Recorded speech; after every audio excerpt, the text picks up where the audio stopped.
In California, there have been over 69,000 gang-related incidents over the course of 3 years from 2021. Gang activity has been a major issue throughout the state for years, but behind these statistics is a little kid whose childhood ended early, a teenager who was seeking belonging or protection, or a young adult who didn't understand the consequences that will last him a lifetime. What feels like loyalty or friendship at first turns into an inescapable trap. This is the reality that many young citizens throughout California face. This is what life is like.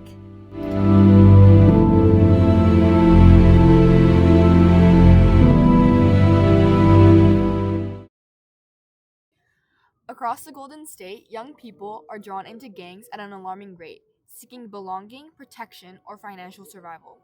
According to the Office of Juvenile Justice and Delinquency Protection, 50% of gang members are under the age of 17. The decision of joining a youth gang is one that almost always leads to violence, disrupted life opportunities, and incarceration. Gang violence is a significant issue in California. The security camera company RealLink reported that Oakland, San Francisco, Stockton, and San Bernardino had rates of 6.05 to 10.27 violence per crime rates. California teens' lives are over before they even begin. But why do young people join gangs? Let's break down the reasons. The first factor is an environment created by poverty and instability. In a neighborhood with limited job opportunities and high crime rates, gang affiliation seems like the only way to survive. The Functional Family Therapy Care Organization explains they engage in drug trafficking, theft, or other illicit activities just to make ends meet. People believe that without gang affiliation, they're more vulnerable to harm. In these circumstances, gang violence prevails and continues to consume younger generations. To understand this problem more deeply, attorney Brendan Barrett provides insight on the struggles young people face when they get caught in these cycles.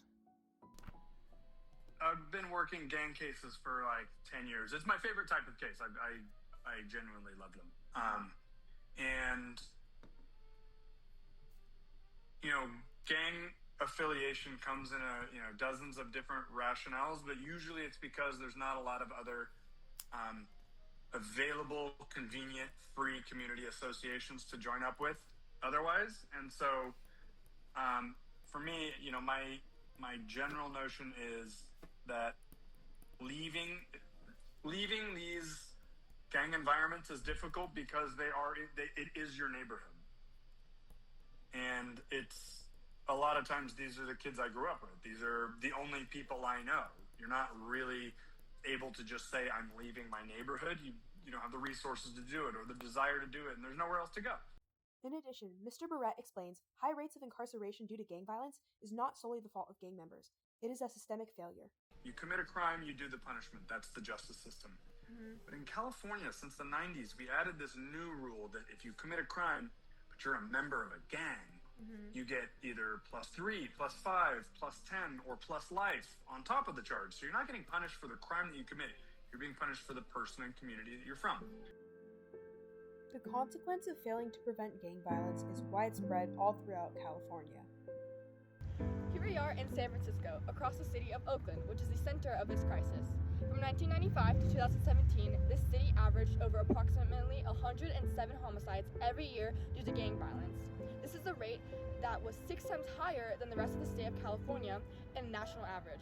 Over 4,000 people have been killed in Oakland since 1995, all due to gang violence. However, in recent years, the crime rate is now spiking. The violence spills beyond gang members themselves. Innocent bystanders are injured or killed. Neighborhoods are destabilized. Schools in high-violence zip codes struggle to retain teachers and students.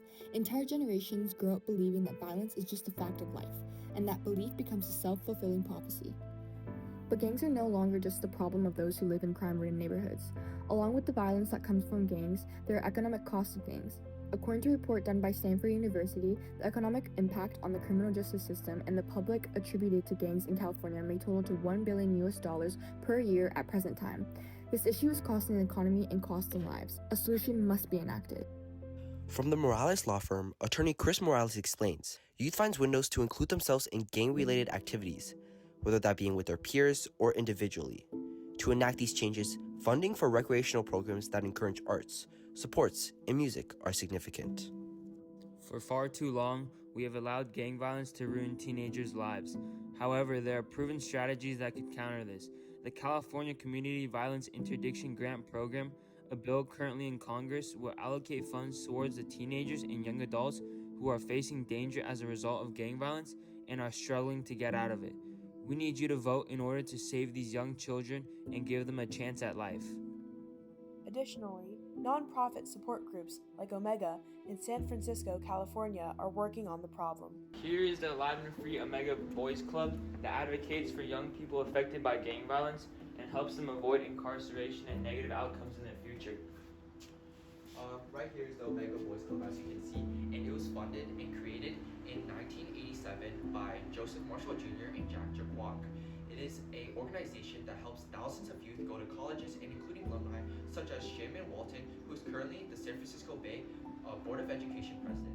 However, this organization cannot do it without your help. Donate at the annual golf tournament in June. Behind every statistic is an issue that affects a real person. A child who deserves better.